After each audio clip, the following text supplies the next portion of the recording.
Hello guys, এখন আমাদের একটা ছোট্ট রাধিকা বনুর অন্নপ্রাশন হয়ে গেছে, কিন্তু সেই উপলক্ষে ঠাকুর আসবে, সেই জন্য চারপাশটা কি সুন্দর সাজিয়েছে। তোমাদেরকে সেটা দেখাই, চলো। গেট এখান দিয়ে শুরু হয়েছে, ওটা ঘর সাজিয়েছে দেখো।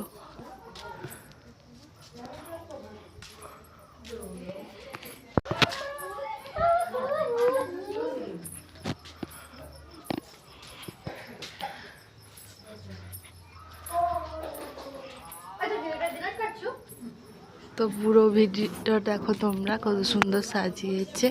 এখানে ছোট ছোট গাছে দিয়েছে, কত সুন্দর লাগছে। তো তোমরা কেমন লাগছে জানিয়ে। তো আজকে বৃহস্পতিবার, পিঠে হচ্ছে, চলো তোমাদেরকে দেখাই পিঠের গাছটা। পিঠে আমাদের হচ্ছে একটা জায়গায়, সেই বাইরের রান্নাঘরটাতে। তো চলো দেখাচ্ছি তোমাদেরকে পিঠে হচ্ছে কেমন। প্যান্ডেল হয়েছে, খাওয়ার প্যান্ডেল, প্রসাদ পাওয়ার প্যান্ডেল হয়েছে। তো পিঠেটা কেমন হয়েছে আমি খাওয়ার পর বলবো। তো আমার 4-5টা পিঠা অলরেডি খাওয়া হয়ে গেছে, তবু আমি স্বাদটা বুঝতে পারিনি, গরম ছিল বলে। তো আবার খাই 4-5টা, তারপর আমি তোমাদের সাথে শেয়ার করবো পিঠেটা কেমন হয়েছে। তো টাটা, নেক্সট ব্লগে আবার তোমাদের সাথে দেখা হবে আমার।